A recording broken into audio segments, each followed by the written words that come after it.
حدیث پاک کے اندر آتا ہے، توجہ سے میری بات سنیے گا، میں آپ کا ایک عقیدہ بناتا ہوں کہ ایک بار حضور پاک صلی اللہ علیہ وسلم کے پاس جبرائیل امین آئے اور جبرائیل ایک شیشہ لائے.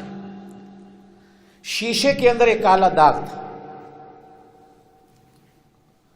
آپ صلی اللہ علیہ وسلم نے ارشاد فرمایا جبرائیل میرے لیے شیشہ بھی لایا اور شیشے میں کالا داغ ہے. شیشے پہ داغ ہو تو بندے کے اپنے چہرے پہ داغ نظر آتا ہے. شیشہ دیکھنے والے تو ہر وقت اپنے شیشے کو صاف رکھتے ہیں. آج کل آپ کی جیبوں میں موبائل ہوتا ہے، جب منہ بھی ٹیڑھا کرتے ہو، جب اپنی کیا کہتے ہو اس کو سیلفی بناتے ہو. ہر بندہ یہ کیا ہے بھائی، اللہ نے منہ سیدھا دیا تم ٹیڑھا کر رہے. کیا عادتیں بن گئی ہماری، ہمیں سمجھ میں یہ گویا کہ اللہ کی اس تخلیق کا ہم مذاق اڑا رہے ہیں. تو نے تو ہمارا منہ سیدھا بنایا، ہم دیکھ ٹیڑھا کر رہے. پھر یہی مریض لکوے کا بیمار بنتا ہے، اللہ پاک اس کے منہ کو بھی ڈنگا کر دیتا ہے. اللہ کی تخلیق کا مذاق ہے. اللہ کے حرم میں جائیں تو کعبے پہ کھڑے ہیں لوگ ایسے.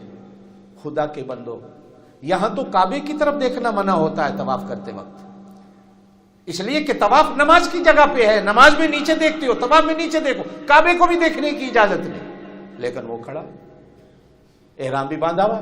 روضہ رسول پہ جائیں جہاں ادب کا وہ مقام کہ جبریل بھی اپنے نور کے پر آرام سے مارتا ہے، جہاں کسی کو اونچا بولنے کی اجازت نہیں، سی کرنے کی اجازت نہیں، وہاں بھی بندہ کھڑا ہے موبائل لے کے حضور کے روزے پر اپنی بے ادبیاں بے ادبیاں بے ادبیاں. الدین کلہ ادب، دین پورے کا پورا ادب کا نام ہے. جس میں ادب نہیں وہ دیندار نہیں، وہ بے دین ہے. دین کا ادب کرنا ہر مسلمان پر ضروری ہے.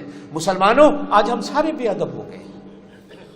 ماں باپ کا ادب گیا، استاد کا ادب گیا، مسجد کا ادب گیا، قرآن کا ادب گیا، کعبے کا ادب گیا، ہر بڑے چھوٹے کا ادب و احترام ہم لوگ بد زبان ہو گئے. اب اللہ نے ہمیں حکمران بھی ایسے بد زبان دے دی ہیں، وہ بھی گالیاں دیتے ہیں، عوام بھی گالیاں دیتی ہیں. یہ قوم بننے کی قوم ہے. پڑھی لکھی قوم ایک ہسپتال میں جا کر مریضوں کو مار دے، یہ پڑھی لکھی قوم ہے. ہم ترقی یافتہ ہو سکتے ہیں. جہالت، اور جہالت سے بڑا جرم کوئی نہیں، جہالت سے بڑا گناہ کوئی نہیں. وہ بندہ جہالت کرے جو نہیں پڑھا لکھا، وہ پھر بھی معاف ہو سکتا ہے اللہ کے ہاں، لیکن پڑھا لکھا بندہ اگر جہالت کا معاملہ کرتا ہے، یہ اللہ کے ہاں معاف